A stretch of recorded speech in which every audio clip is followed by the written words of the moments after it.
हरे कृष्णा।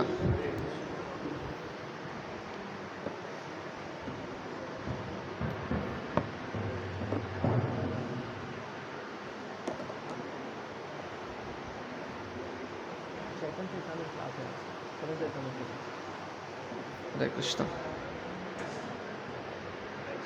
श्री रूप मंजरी पद से मोर संपद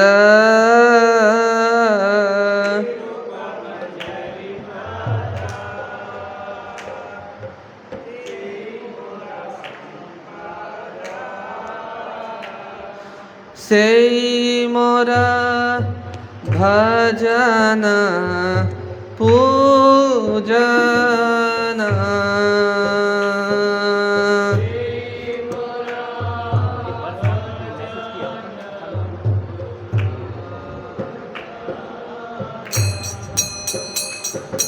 से मोर भजन पूजन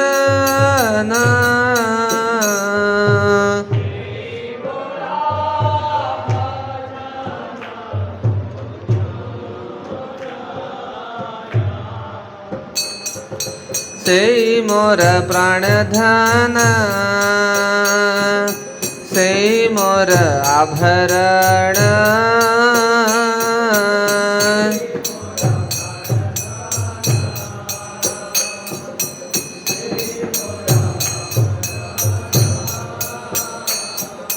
से मोर जीवनेर जीवन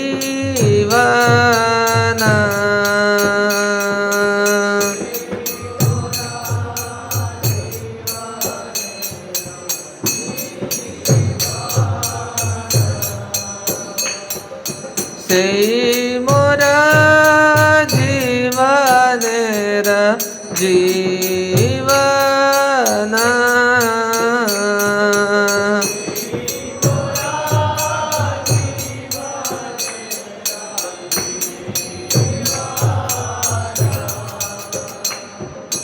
से मोर रस निधि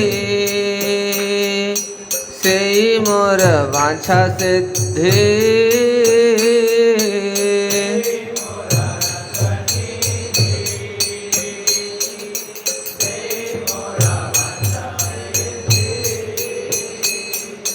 से मोरा वेदेर धर्म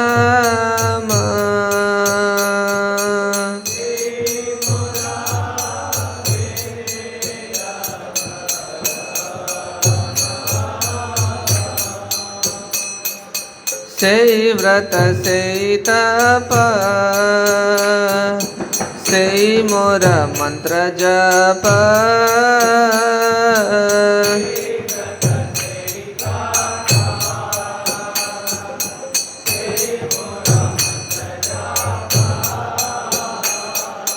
से मोर धर्म करम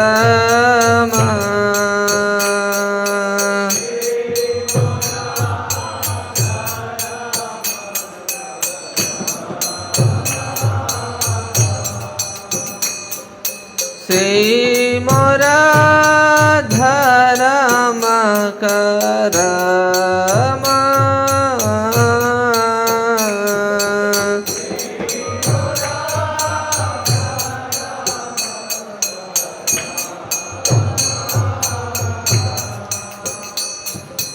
अनुकूल विधि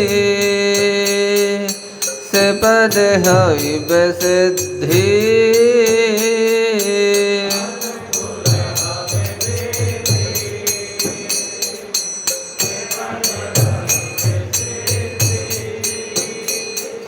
निरखिब दुई नयने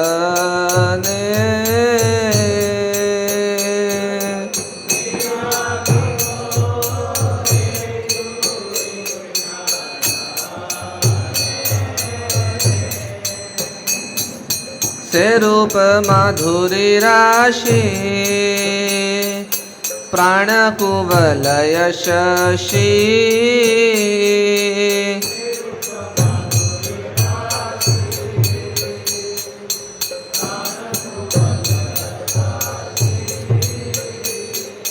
प्रफुल्लित हबे निशि दीने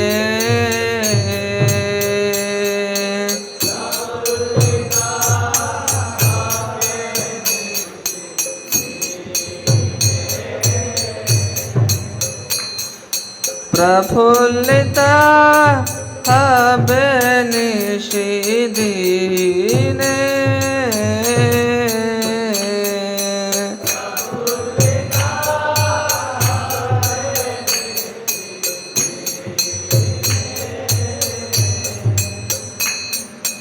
तुया दर्शन ही गरल जरल देही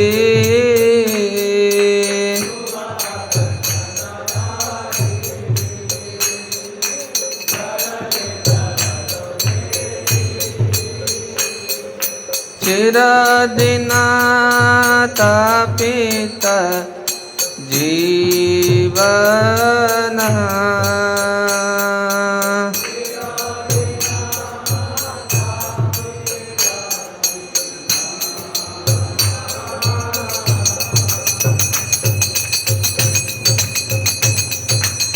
हा रूप कर दया देह मोरे पद छाया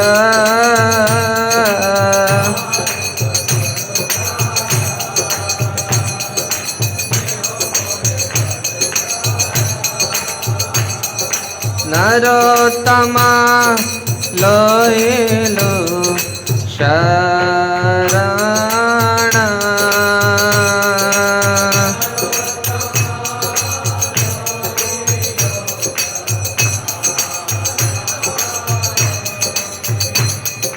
नरोत्तमा लोहिलो शरण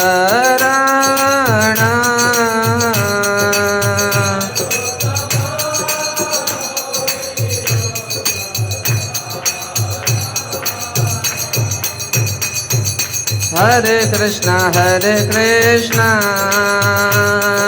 कृष्णा कृष्णा हरे हरे,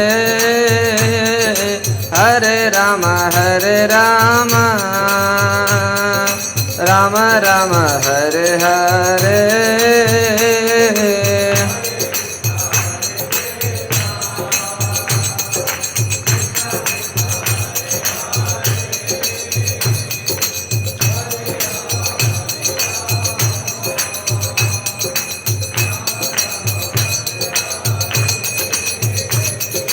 हरे कृष्णा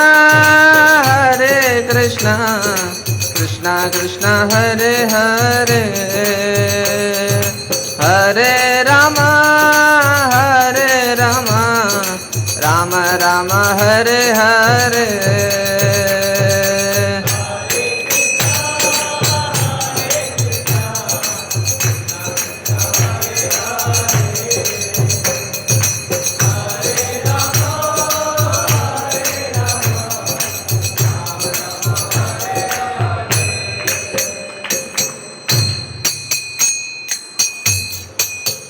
जय राधा माधव कुंज बिहारी,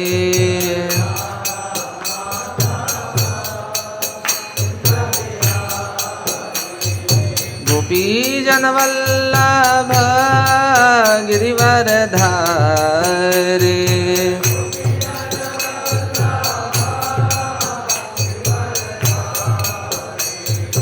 यशोदानंदन ब्रज जन रंजन, यशोदानंदन ब्रज जन रंजन,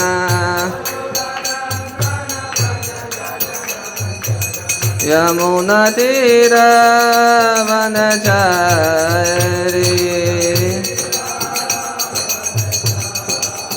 यमुना तीर वनचारी। जय राधा माधव कुंज बिहारी।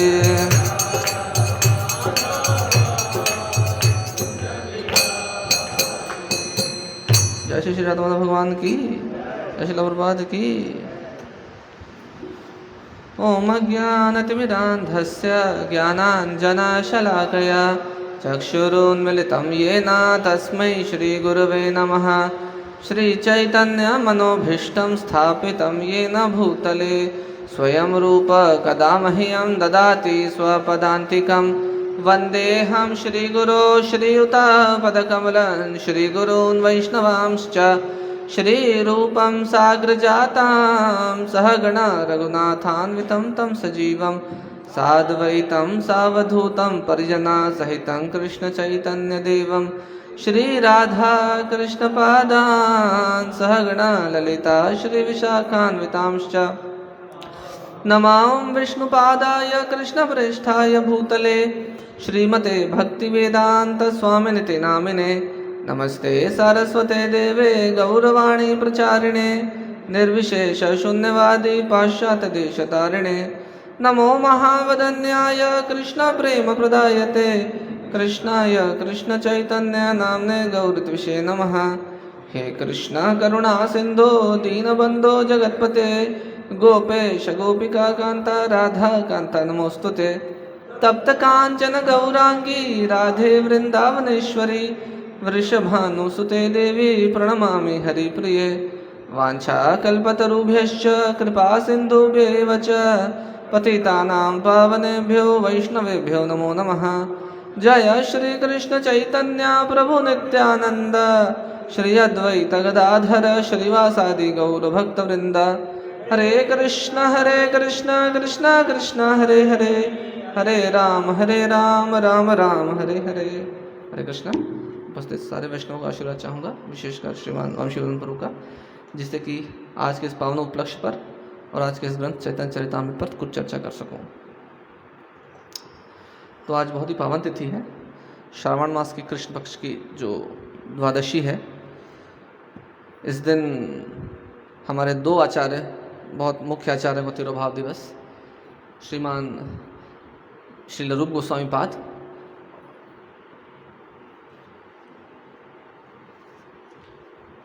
और श्री गौरीदास पंडित, इन दोनों का तिरुभाव दिवस है।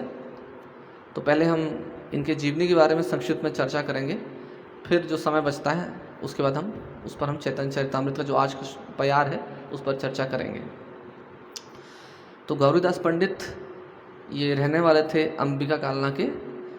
अंबिका कालना लोकल स्टेशन पड़ता है। जब हम नवद्वीप के लिए लोकल से जब ट्रैवल करते हैं या कृष्णनगर के लिए, तो उसमें अंबिका कालना एक जगह पड़ता है जहाँ पर गौरीदास पंडित रहते थे। ये आध्यात्मिक जगत में सुबल सखा थे। भगवान कृष्ण के जो सखा हैं उनके बारे में हमने चर्चा किया है। अलग अलग श्रेणी के सखा हैं। तो उसमें प्रिय सखा, प्रिय नर्म सखा, इस तरह के दो अत्यंत गूढ़ सखा हैं जो भक्ति रसामृत सिंधु में वर्णन आता है, श्री रूप गोस्वामी पाद वर्णन करते हैं।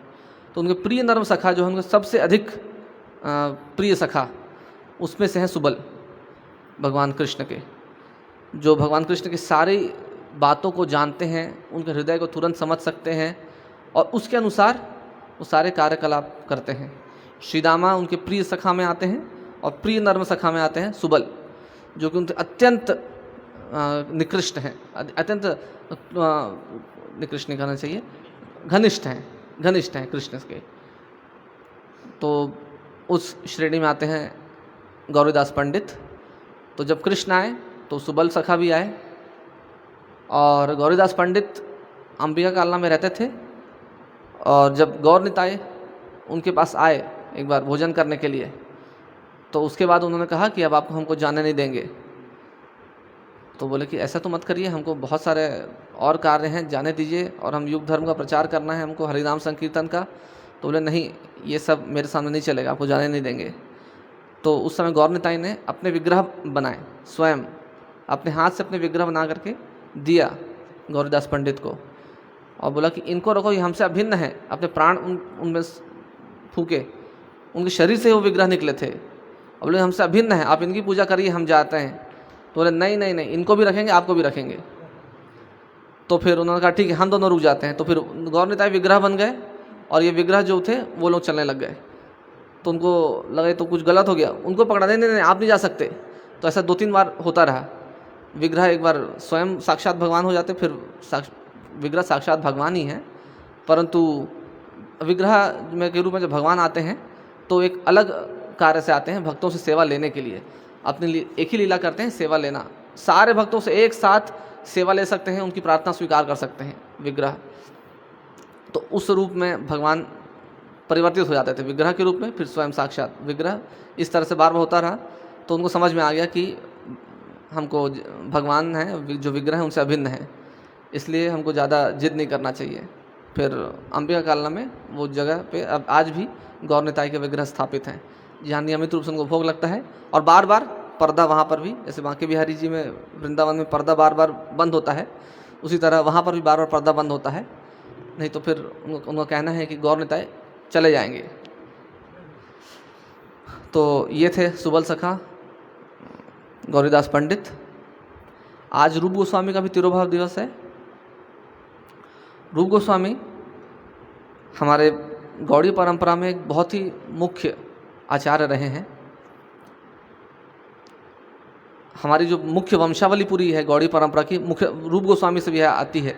हालांकि गदाधर पंडित की भी वंशावली है, गोपाल भट्ट गोस्वामी की भी वंशावली है, पर सबसे अधिक जो प्रचार हो रहा है जिस वंशावली से, वो है रूप गोस्वामी की वंशावली।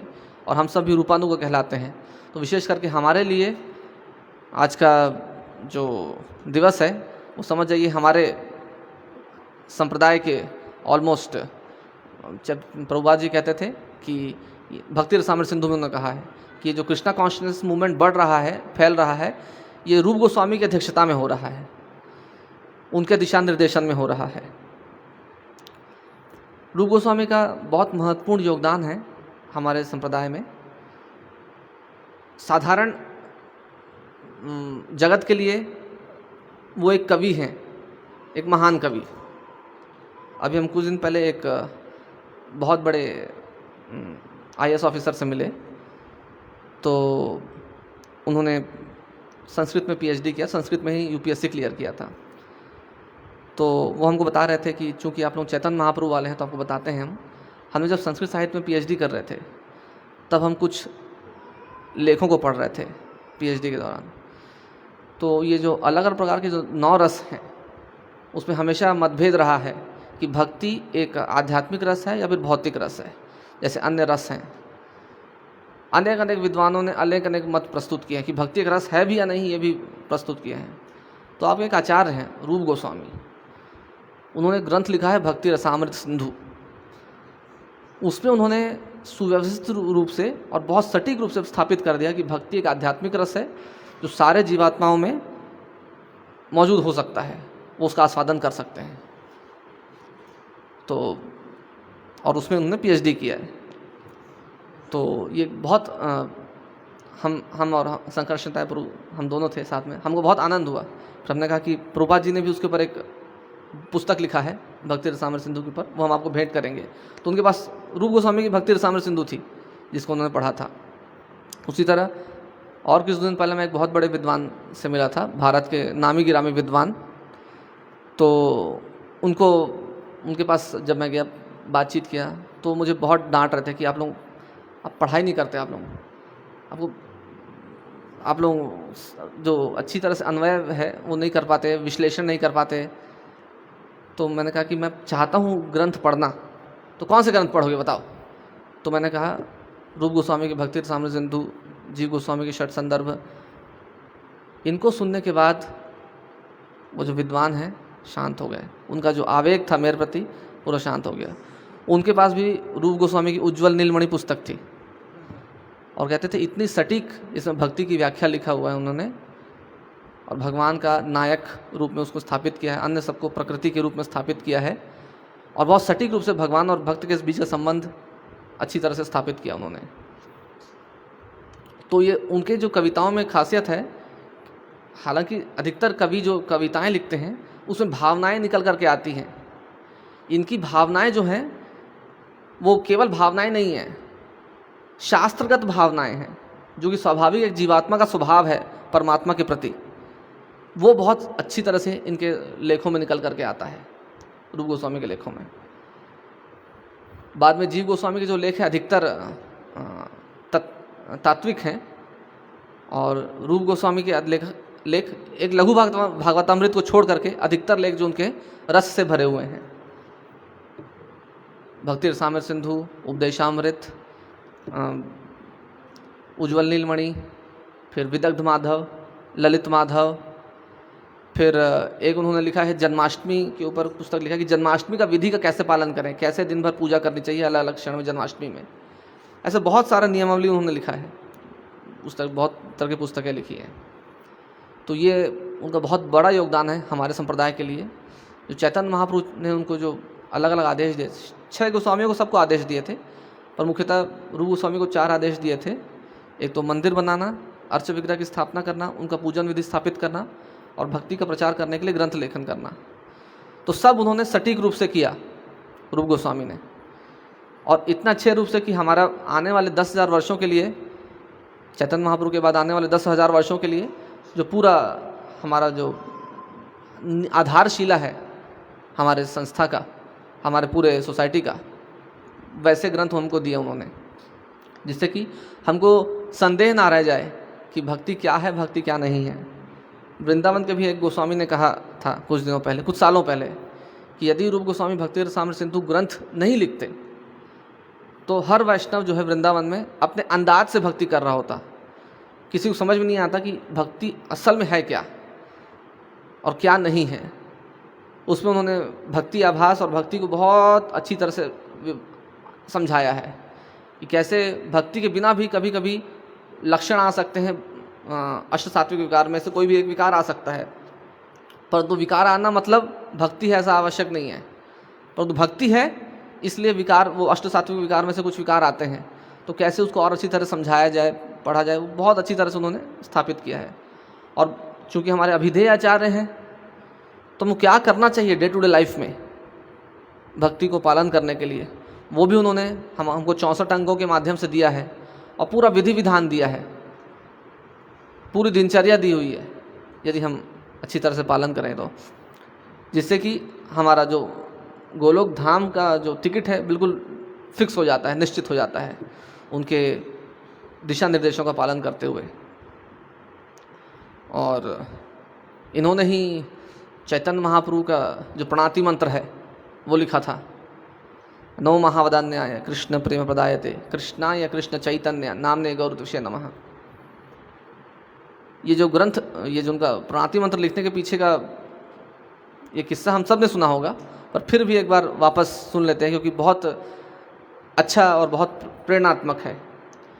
जब रूप गोस्वामी सब कुछ छोड़ छाड़ करके आ गए थे चैतन्य महाप्रभु के पास, हाँ, इनका जो वंशावली है वो मूलतः कर्नाटक से थे, भारद्वाज गोत्र के ब्राह्मण थे, सारस्वत ब्राह्मण, भट्ट इनका सरनेम था, और सेटल्ड थे इधर बंगाल एरिया में, ईस्ट बंगाल वेस्ट बंगाल दोनों तरफ उनका परिवार आज भी है, उनके वंशावली आज भी हैं। तो उनके पिताजी का नाम था कुमारिला भट्ट, और जो कि बहुत ही नम्र और सौम्य ब्राह्मण थे। उनके बहुत सारे अन्य भाई बहन भी थे, बाकी सबका नाम ज्ञात नहीं है, फिलहाल उपलब्ध नहीं है, पर ये तीन का बस उपलब्ध है।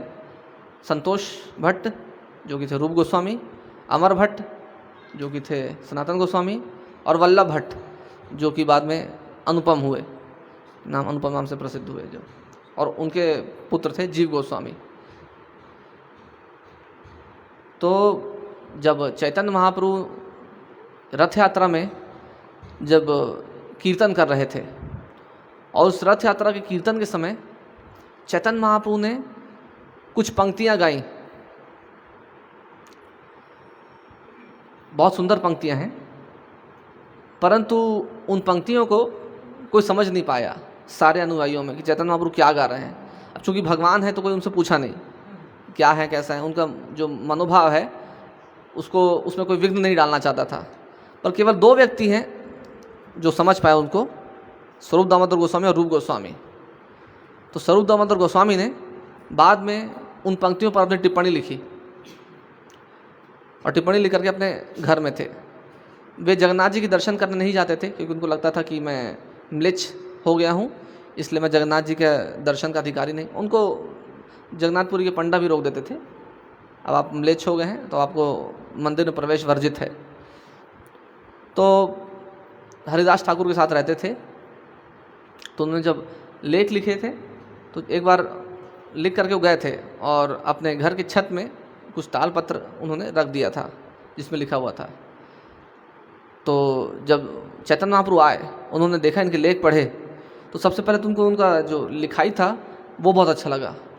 उनको लगा कि ये तो मोतियों की तरह इनके जो सारे जो अक्षर लिखे हुए हैं मोतियों के समान सुंदर सुंदर हैं। फिर उसके बाद जब उन्होंने पढ़ा, जो विषय वस्तु है वो पढ़ा, तो चैतन्य महाप्रभु और अधिक प्रसन्न हो गए कि इसने कैसे मेरा मनोभाव समझ लिया, मैं जो कहना चाह रहा हूँ सटीक रूप से इसने कैसे कर लिया, ये तो कोई समझ ही नहीं सकता। फिर उन्होंने और भी लेख देखा उन्होंने, तब उनको वो बहुत प्रसिद्ध श्लोक मिला जो हरि नाम का वर्णन करता है, तुंडे तांडव। तो जब उन्होंने हरि नाम का ये उल्लेख पढ़ा तो चैतन्य महाप्रभु और अधिक प्रसन्न हो गए। आज तक कभी भी ऐसा हरि नाम का गुणगान सुना नहीं। तो उन्होंने सारे भक्तों की सभा बुलाई, स्वरूप दामोदर गोस्वामी, रामानंद राय और उनके जो अन्य पार्षद थे, जगन्नाथपुरी वाले पार्षद, और बुला करके उन्होंने बोला कि रूप गोस्वामी अपने कविताएं सुनाओ, अब ये पैनल जो है आपका जजमेंट करेगा। तब उन्होंने अपनी कविताएं सुनाते गए, एक के बाद एक ललित माधव विदग्ध माधव से। ये सारे श्लोक ललित माधव विदग्ध माधव में आते हैं जो भी श्लोक। तो जब वो सुनाते गए तो सब लोग और प्रसन्न होते गए, और सारे भक्त लोगों की हर्ष का सीमा नहीं रहा। तो महाप्रभु ने कहा रामानंद राय को कि कैसे ही मेरे मन का भाव समझ गया। तो रामानंद राय ने कहा कि आपने ही कृपा दिया है, मेरे साथ भी हुआ है इसलिए मैं जानता हूँ। तो ये आपका कृपा ही है जो आपने उसको दे दिया है, इसीलिए वो आपका मनोभाव समझ पा रहे हैं। जय श्री राधा माता ललिता विशाखा सखी की, जय श्री जानकी जानकी वल्लभ लक्ष्मण भगवान की, श्रीताई गौर सुंदर की जय, श्री प्रभुपाद की जय। तो जब अपना सुनाते गए अपनी कविता, तो उसमें बीच में उन्होंने एक श्लोक कहा जिसको सुनकर चैतन्य महाप्रभु गुस्सा हो गए। अनार्पित चरिम चरात करुणयावतीर्ण कलौ समर्पयितुम उन्नतोज्ज्वल रसाम स्वभक्ति श्रियाम। जब ये पूरा श्लोक पढ़ा तब इसमें चैतन्य महाप्रभु कृष्ण हैं ये स्पष्ट हो रहा था, और वो जो अनार्पित था इतने दिनों से उन्नत उज्ज्वल रस उसको देने के लिए आए थे, ये दिख रहा था। तो चैतन्य महाप्रभु इस श्लोक को सुनने के बाद एकदम गंभीर हो गए। उनका जो हर्ष, उनका जो दिख रहा था उनके चेहरे पर, वो सब चला गया। और उन्होंने कहा कि रूप, तुम्हारे सारी जो लेख थे ना वो एक बहुत मीठे खीर के समान थे, पर एक जो श्लोक है ये उसमें जहर डाल दिया तुमने। तो रामानंद राय ने कहा नहीं नहीं नहीं नहीं महाप्रभु, जहर नहीं डाला है, कपूर डाला है, इससे स्वाद और बढ़ जाता है खीर का। आप और सुनाओ। फिर उन्होंने ये बताया, नमो महावदन्याय कृष्ण प्रेम प्रदायते कृष्णाय कृष्ण चैतन्य नामने गौर तुषे नमः। उनके भक्त और क्रंदन करने लगे और चैतन्य महाप्रभु और गुस्सा होने लगे। तो कृष्णदास कविराज गोस्वामी कहते हैं कि बाहरी रूप से चैतन्य महाप्रभु अप्रसन्न थे, गुस्सा कर रहे थे, पर अंदर से बहुत अधिक प्रसन्न थे और हर्षित थे। और इसलिए रूप गोस्वामी को कहा जाता है श्री चैतन्य मनोभीष्टम। उनका जो अभीष्ट है, उनके मन को समझने वाले व्यक्ति हैं रूप गोस्वामी, जिन्होंने उनके मन में क्या चल रहा है भगवान के मन में, वो हम सबको व्यक्त किया, हमारे सामने उपस्थित किया अपने ग्रंथों के माध्यम से। इसलिए उनको धन्यवाद है रूप गोस्वामी को, अनेक अनेक धन्यवाद कि हमारे लिए बहुत बहुमूल्य ग्रंथ छोड़ गए, बहुत बहुमूल्य अपने लेख छोड़ गए, जिससे कि हमारी परंपरा जो ब्रह्म मध्य गौड़ी परंपरा है, विशेषकर गौड़ी परंपरा, वो बहुत सुदृढ़ रह सके आगे आने वाले कई पीढ़ियों तक। उनको बलपूर्वक जो है नवाब हुसैन शाह ने, अलाउद्दीन जी नवाब हुसैन शाह जो थे, बलपूर्वक अपने साथ लिया था। उनके चीफ सेक्रेटरी थे दाबिर खास। क्यों अपने साथ लिया था बलपूर्वक? उन्होंने कहा था कि देखो, मुझे अभी बहुत सारा कार्य करना है, तो मुझे बहुत केपेबल स्किलफुल असिस्टेंट्स चाहिए, और तुम दोनों भाई बिल्कुल फिट बैठते हो मेरी कैटेगरी में, तो आ जाओ मेरे साथ, बहुत धन ऐश्वर्य मिलेगा। तो बोले कि नहीं, आपके साथ काम करके किसको नर्क भुगतना है? तो उन्होंने कहा कि दो ऑप्शन है, या तो मेरे साथ आओ और बहुत अधिक धन समृद्धि भोगो, या फिर अगर मेरे साथ नहीं आओगे तो सारे वैष्णवों को मैं इतना तड़पाऊंगा कि याद रखना। तो जब उन्होंने ये ऑप्शन सुने तो फिर मजबूरी में नवाब हुसैन शाह के साथ वो आ गए। तो दाबिर खास और साकर मलिक दोनों भाई उनके साथ जुड़ गए, और इसी कारण सारे जो जाति गोसाई थे उन्होंने इनका बहिष्कार कर दिया कि ये लोग अब जात निकाला हो गया इनका, कि म्लेच्छ के साथ सेवा कर रहे हैं। उनके माता पिता ने यज्ञ कर रहे थे कुमार भट्ट कि जल्दी से मेरे बच्चों को मुक्ति मिले, बहुत व्रत रखते थे, परंतु फिर भी जब उचित समय आया, चैतन्य महाप्रभु कृपा हुई, तब उनको वहाँ से मुक्ति मिली। श्री रूप गोस्वामी पाद की जय। अब हम आज के प्यार पे आते हैं। आदि लीला का 7वां अध्याय 122वां प्यार।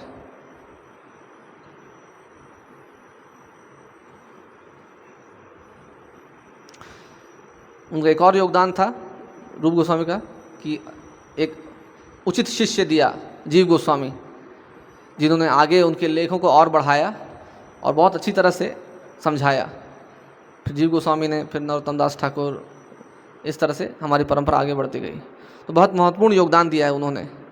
और अपने लेखों में जब सनातन गोस्वामी को लिखते हैं उनके बारे में, तो प्रभुपाद लिखते हैं। वो हमेशा सनातन गोस्वामी को अपना गुरु मानते थे रूप गोस्वामी। तो भक्ति रसामृत सिंधु में भी जब उनको प्रणाम करते हैं तो प्रभुपाद इसका ये कह करके प्रणाम करते हैं। परिणामवाद ईश्वर है न विकारी, एतक ही विवर्तवाद स्थापना ये करी। परिणामवाद ईश्वर है न विकारी, एतक ही विवर्तवाद स्थापना ये करी। परिणामवाद ईश्वर है न विकारी, एतक ही विवर्तवाद स्थापना ये करी।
शब्दार्थ: परिणामवादे शक्ति के परिवर्तन के तर्क को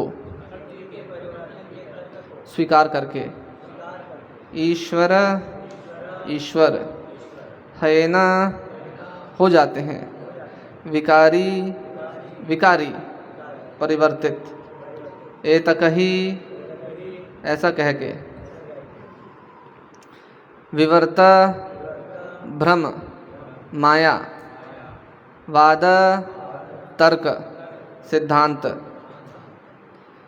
स्थापना स्थापना ये क्या करी करते हैं।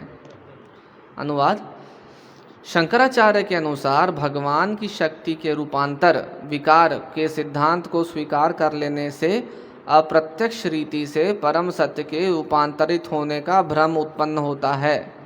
तात्पर्य: श्रील भक्ति विनोद ठाकुर की टीका है कि यदि कोई परिणामवाद अर्थात शक्ति के रूपांतर को ठीक से नहीं समझता तो वह इस प्रकट भौतिक जगत तथा जीव विषयक सत्य को कुछ और ही समझ बैठेगा। छांदोग्य उपनिषद में कहा गया है, सन्मूलः सौम्येमः प्रजः सदायतनः तत्सत्प्रतिष्ठः।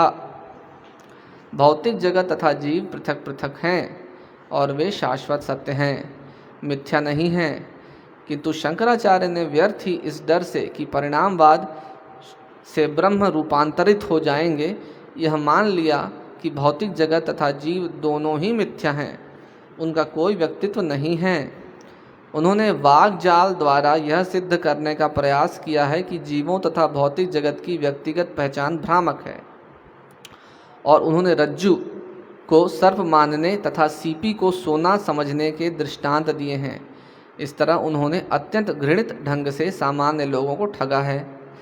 रज्जु को सर्प समझने का दृष्टांत मांडू की उपनिषद में उल्लिखित है, किंतु वहाँ पर इसका आशय शरीर को आत्मा समझने की भूल कर बैठने की व्याख्या करना है। चूँकि आत्मा वास्तव में आध्यात्मिक कण है, जैसा कि भगवत गीता में इसकी पुष्टि हुई है, माया के कारण पशु सदृश मनुष्य शरीर को आत्मा मानने लगता है। यह विवर्त या माया का सही उदाहरण है। अतत्व अन्यथा बुद्धिर्विवर्त इति उदाहरतः श्लोक ऐसे विवर्त का वर्णन करता है। असली तथ्यों को न जानना और परिणाम स्वरूप एक वस्तु को भूल से दूसरी मानना, यथा शरीर को ही स्वयं या आत्मा मान बैठना, विवर्तवाद कहलाता है। प्रत्येक बद्ध जीव जो शरीर को आत्मा मानता है वह इस विवर्तवाद द्वारा मोहित हो जाता है। जब कोई सर्वशक्तिमान भगवान की अचिंत्य शक्ति को भूल जाता है तब वह इसी विवर्तवाद का शिकार होता है। पूर्ण पुरुषोत्तम भगवान कभी भी बदले बिना यथारूप को किस प्रकार रहते हैं, इसकी व्याख्या ईशोपनिषद में मिलती है। पूर्णस्य पूर्णमादाय पूर्णमेवावशिष्यते। ईश्वर पूर्ण हैं। यदि उनसे एक पूर्ण जगत को निकाल लिया जाए तो भी वे पूर्ण ही रहते हैं। यह भौतिक सृष्टि भगवान की शक्ति से प्रकट है, किंतु वे तब भी वही व्यक्ति बने रहते हैं।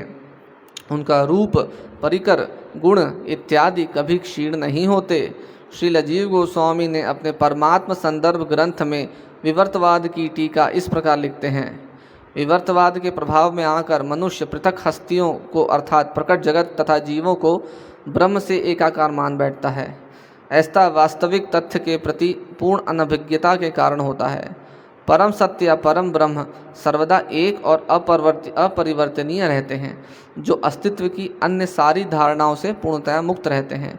वे मिथ्या अहंकार से पूर्णतया मुक्त होते हैं, क्योंकि उनका स्वरूप पूर्ण आध्यात्मिक है। उनका अज्ञान तथा भ्रांति विवर्तवाद के प्रभाव में आना नितांत असंभव है। परम सत्य हमारी कल्पना से परे है। हमें स्वीकार करना चाहिए कि उनमें निर्मल गुण पाए जाते हैं, जो प्रत्येक जीव में नहीं होते। वे सामान्य जीवों के दोषों से रंच भर भी कलुषित नहीं होते। इसलिए हमें परम सत्य को अचिंत शक्तियों से युक्त समझना चाहिए। इसके आगे वाले भी कुछ प्यार हैं, जिसका मैं अनुवाद पढ़ लेता हूँ। शक्ति का रूपांतर एक जांचा हुआ तथ्य है। यह आत्मा के देहात्म भाव की गलत धारणा है, जो भ्रम या विवर्त है। 124वां पूर्ण पुरुषोत्तम भगवान सभी तरह से ऐश्वर्यवान हैं, अतएव उन्होंने अपनी अचिंत्य शक्तियों से भौतिक जगत को रूपांतरित कर दिया है। पारस पत्थर अगला अपनी शक्ति से लोहे को सोने में बदल देता है, फिर भी स्वयं वैसा ही रहता है। इस दृष्टांत द्वारा हम यह समझ सकते हैं कि यद्यपि पूर्ण पुरुषोत्तम भगवान अपनी असंख्य शक्तियों का रूपांतर करते हैं, किंतु वे स्वयं अपरिवर्तित रहते हैं।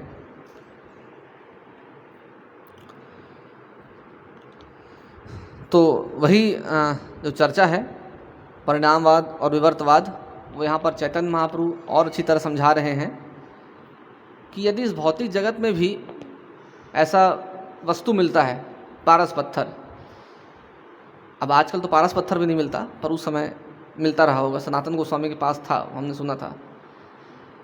तो भौतिक जगत में भी एक ऐसा वस्तु मिलता है जो बिना रूपांतरित हुए किसी भी चीज़ में रूपांतरण ला सकता है। न्यूटन ने बाय द वे इस पर बहुत रिसर्च किया था, तो उसके डॉक्यूमेंट्स पूरा कुछ कॉन्क्रीट अभी अवेलेबल नहीं है, कुछ कॉन्क्रीट डॉक्यूमेंट्स पर नहीं पहुंच पाए थे। पर ये जो एल्केमी है, इस पे आइजैक न्यूटन ने बहुत ज़्यादा रिसर्च किया था, तो उसके कुछ पेपर्स अभी भी अवेलेबल हैं जो न्यूटन का रिसर्च है एल्केमी पे। वो उसमें बहुत उत्साहित थे, पर चूंकि उनको सफलता यहाँ एस्ट्रोनॉमी में और मिलती गई, तो फिर वो इधर शिफ्ट होते गए। फिर ग्रेविटेशन लॉज और फिर लॉज ऑफ मोशन अधिक उनका प्रचलित हो गया, और एल्केमी का उनका जो वर्क है वो पीछे में रह गया। पर उन्होंने शुरुआत एल्केमी से किया था, उस पर रिसर्च कर रहे थे कि कैसे वो वस्तु हो सकता है जैसे कि लोहा को हम सोने में बदल दें। उसका कुछ एक्सपेरिमेंट कर रहे थे, कुछ मर्क्यूरी वगैरह मिला करके क्या क्या द्रव्य होने चाहिए वो भी वो रिसर्च कर रहे थे। तो उनके समय भी मतलब एल्केमी पे रिसर्च होता था। अभी आजकल उस पर एक्टिव रिसर्च नहीं हो रहा है, परंतु पारस पत्थर एक समय था जो कि अभी उपलब्ध नहीं है। अभी नहीं है तो हम ये नहीं कह सकते नहीं था, पर एक समय था, और अब बिना रूपांतरित हुए किसी भी चीज़ में रूपांतरण कर सकता था। लोहे को रूपांतरित करके सोना बना सकता था, ये उसकी खासियत थी। तो भगवान कह रहे हैं, चैतन्य महाप्रभु कह रहे हैं, जब एक भौतिक वस्तु में ये गुण हो सकता है तो भगवान में ये गुण क्यों नहीं हो सकता। शंकराचार्य जी कभी भी भगवान के साकार रूप को स्वीकार करने में उनको हमेशा हिचकिचाहट होती थी, क्योंकि इस भौतिक जगत में कभी भी ऐसा दिखाई नहीं देता। जैसा मैंने कहा था कि किसी का निर्माण हुआ पर कुछ परिवर्तन नहीं आया। हमने एक बार चर्चा किया था, फिर वापस चर्चा कर लेते हैं। किसी भी वस्तु को बनाने में दो कारण होते हैं, उपादान कारण और निमित्त कारण। खैर बहुत सारे कारण होते हैं, पर मुख्यतः दो कारण, उपादान और निमित्त। उपादान मतलब जो इंग्रेडिएंट सप्लाई करता है, और निमित्त जो एक्चुअल काम करता है। जैसे कि भोजन बनाना है तो जो किचन का जो स्टोर है वो हो गया उपादान कारण, सारा इंग्रेडिएंट सप्लाई करता है, और जो कुक हैं वो हो गए निमित्त कारण, जो वास्तविकता में बनाते हैं, उसका कार्य को करते हैं। ठीक है। ये टेबल भी हमने उस समय भी उदाहरण दिया था। ये टेबल, इसका उपादान कारण है प्लाईवुड, जहाँ पर से जो भी दुकान जहाँ से हमने प्लाईवुड लाया, और निमित्त कारण है जो कारपेंटर, जो बढ़ई, जिन्होंने इसमें परिवर्तन लाया और ये कारण बन, ये इस तरह से इसको टेबल बनाया। तो शंकराचार्य बोलते हैं हाँ, भगवान जो है निमित्त कारण हो सकते हैं पर उपादान कारण नहीं हो सकते, नहीं तो परिवर्तित हो जाएगा। उपादान कारण नहीं हो सकते, ठीक है। इसलिए थोड़ा सा इस पर चर्चा प्रारंभ करते हैं। पर वैष्णव कहते हैं नहीं, निमित्त भी है, उपादान भी है। ऐसा कैसे हो सकता है? ये तो असंभव लगता है। तो हमको असंभव लगता है, परंतु यदि हम उनकी भाषा से, मतलब शास्त्र, एक प्रैक्टिकल एक्सपीरियंस से भी देखना चाहें तो भी वो उदाहरण दे रहे हैं ये पारसमणि का, कि पारसमणि कैसे बिना परिवर्तित हुए लोहे को सोने में परिवर्तित कर देती है।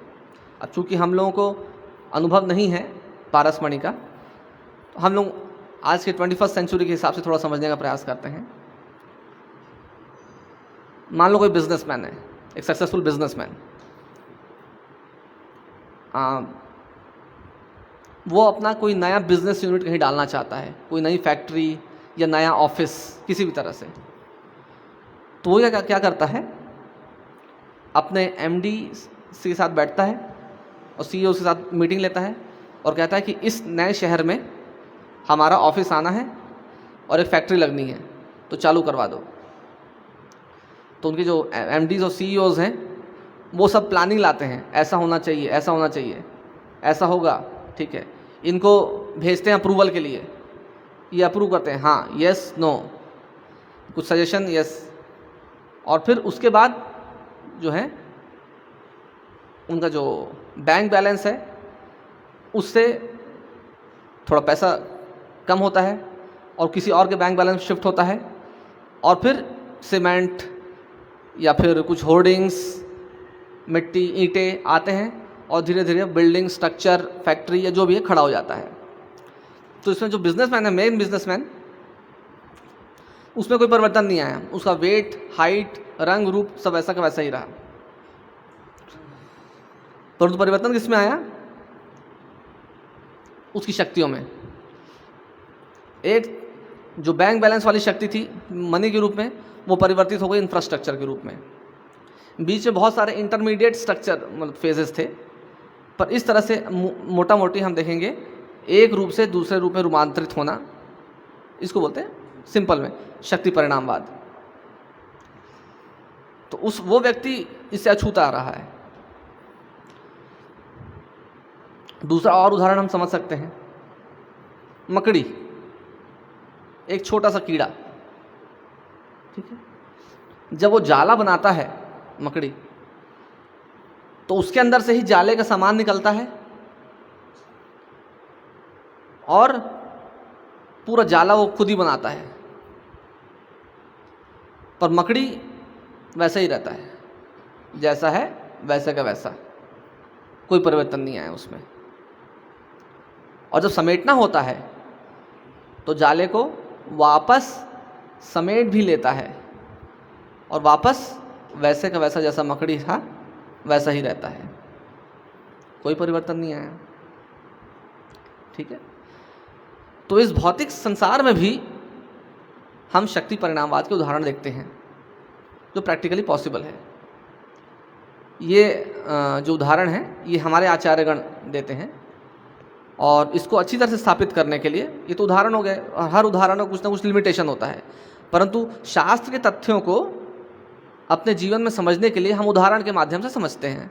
तो शास्त्र के तथ्य कहाँ किस तरह से समझना चाहिए, इसके लिए परमात्मा संदर्भ में जो प्रभुपाद जी बता रहे थे, जीव गोस्वामी जो वर्णन कर रहे हैं, तो जीव गोस्वामी मुख्यतः 13वें अध्याय और 15वें अध्याय से परमात्मा संदर्भ में कुछ भगवद गीता के श्लोक बता रहे हैं, जिससे स्थापित करते हैं कि कैसे भगवान जो है वो परिवर्तित नहीं होते, उनमें कोई परिवर्तन नहीं आता, परंतु प्रकृति जो है वो परिवर्तित होते रहती है, ठीक है। इसका जो भाष्य में बलदेव विद्याभूषण ने भी श्वेताश्वतर उपनिषद से बहुत सारे श्लोक दिए हैं, जिसमें प्रधान, जीव और परमात्मा तीनों का भेद कैसे परिवर्तन हो रहा है, सबके बारे में श्वेताश्वतर उपनिषद में दिया हुआ है। तो हम पूरा तो नहीं देखेंगे, समय के अनुसार जितना हो सके उतना हम देखेंगे। ये कैसे शास्त्रगत भी है और नीतिगत भी है। नीतिगत मतलब लौकिक जगत में दिखाई पड़ता है, तो लौकिक जगत वाला हमने उदाहरण देख लिया। अब शास्त्रगत उदाहरण समझने का प्रयास करते हैं। उदाहरण नहीं, तथ्य। तो बहुत प्रसिद्ध श्लोक है 15वें अध्याय का 16, 17 और 18वां श्लोक। द्वाविमौ पुरुषौ लोके क्षरक्षर एव च क्षरः सर्वाणि भूतानि कूटस्थोऽक्षर उच्यते। द्वाम इमौ, तो दो तरह के पुरुष होते हैं लोक में, क्षर पतनशील और अक्षर अपतनशील। ठीक है, जो सब ये भूत दिख रहे हैं ये सब पतनशील हैं, और जो अपतनशील है वो कूटस्थ, वो हमेशा आध्यात्मिक जगत में स्थित हैं। कूटस्थ वहाँ पर सबसे पहले ये स्थापित करते हैं। तो पहले ही दो तरह के पुरुष भिन्नता जो है यहीं पर स्थापित कर देते हैं जीव गोस्वामी की। भगवान ही कह रहे हैं कि दो अलग अलग प्रकार के जीवात्मा हैं, समूह, जीवात्मा का समूह है यहाँ पर। ठीक है, एक तो है क्षर जो इस भौतिक जगत में दिखाई पड़ते हैं, और कूटस्थ भूतानी भौतिक जगत वाले, और कूटस्थ जो आध्यात्मिक जगत में लिबरेटेड हैं। दो तरह के जीवात्माएं हैं। ठीक है, अब अगला श्लोक जो बताता है, जो भगवान कहते हैं उत्तमः पुरुषस्त्वन्यः परमात्मा इति उदाहरितः। मैं संधि विच्छेद करके पढ़ रहा हूँ उस श्लोक को। यह लोकत्रयम् आविश्य बिभर्तम अव्यय ईश्वरः। जो उत्तम पुरुष है, अब एक वचन आ गया है। ठीक है, तू अन्य, वो कोई और है। अभी तक बहुवचन की बात हो रही थी। दो तरह के पुरुष दो तरह की जीवात्माएं होती है, क्षर और अक्षर। पर अब जो बात हो रही है, उत्तम पुरुष इन दोनों में से अन्य है, उसका नाम है परमात्मा। ठीक है, ये जब जो लोक है ना, वो उन्हीं से आया हुआ है और वही का पालन कर रहे हैं। तो यहाँ पर वो जीवात्मा और परमात्मा भले ही नित्य मुक्त जीवात्मा है, पर परमात्मा नहीं है, ये स्थापित कर रहे हैं। अगला है यस्मात् क्षरम अतीतोयम अक्षरादपि च उत्तमः अतः अस्मि लोके वेदे च प्रथितः पुरुषोत्तमः। अब बताते हैं कि परमात्मा जो है वो मैं ही हूँ और कोई नहीं, ये भगवान स्थापित करते हैं। चूँकि मैं क्षर तथा अक्षर दोनों से परे हूँ, और चूँकि मैं सर्वश्रेष्ठ हूँ, अतएव मैं इस जगत में तथा वेदों में परम पुरुष के रूप में विख्यात हूँ। तो ये जो परमात्मा है, पहले बताया कि दो तरह के जीव होते हैं, क्षर और अक्षर। क्षर का नाम है भूत, जो जीवात्मा है भूत, और अक्षर है कूटस्थ। और फिर उन दोनों से जो उत्तम पुरुष है वो दूसरा कोई और ही है, तीसरा, वो है परमात्मा। उसी से सब भौतिक जगत निकल करके आया है और मेंटेन हो रहा है, और मैं उससे भी अलग हूँ, मतलब मैं वही परमात्मा हूँ। अब 13वें अध्याय में जो श्लोक है दूसरा और तीसरा, यहाँ पर भी भगवान, मतलब जो जीव गोस्वामी कोट करते हैं गीता से भगवान को,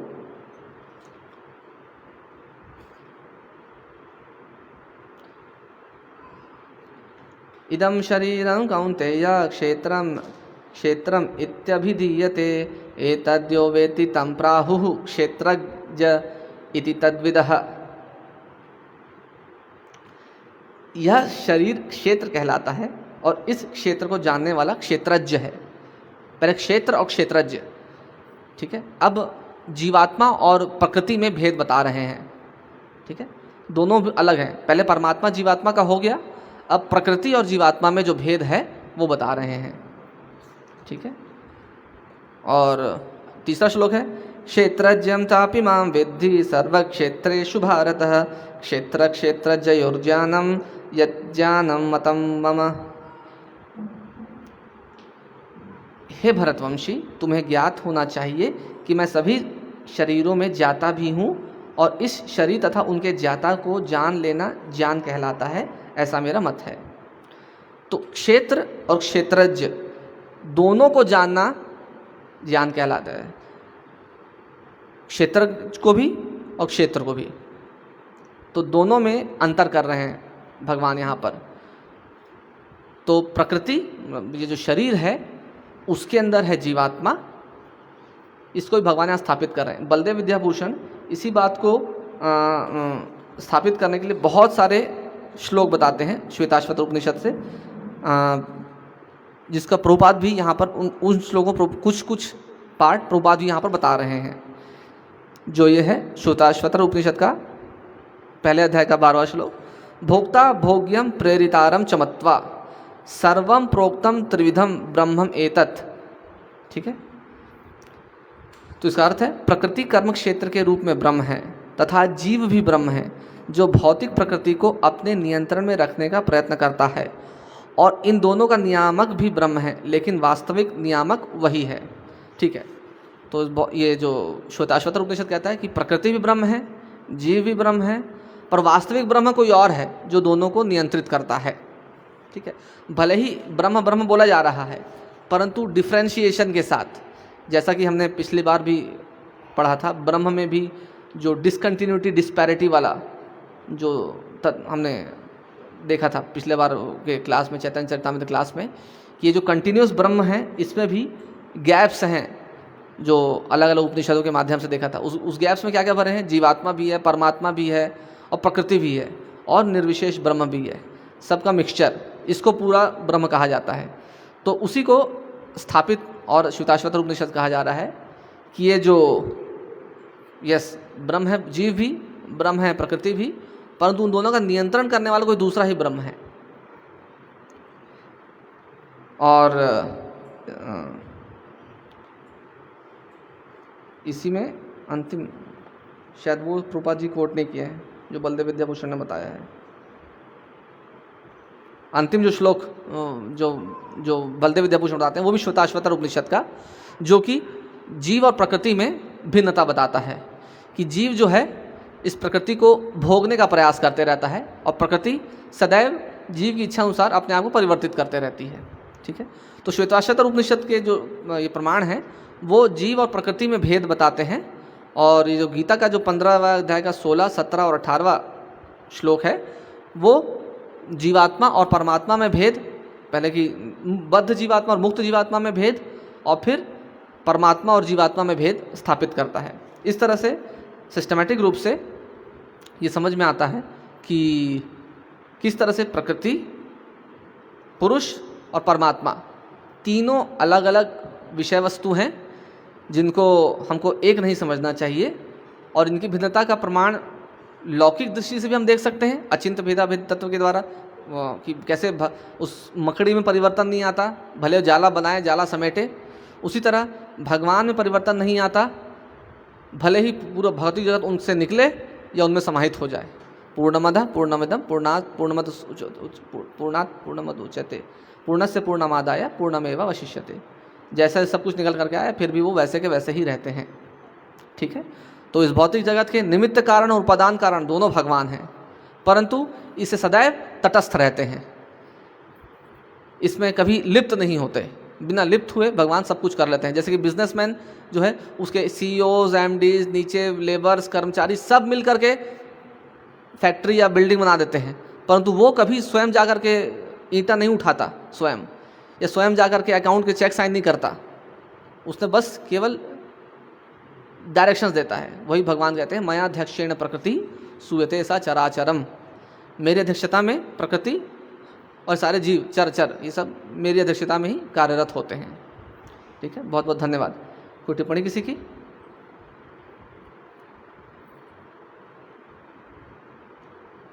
कोई प्रश्न?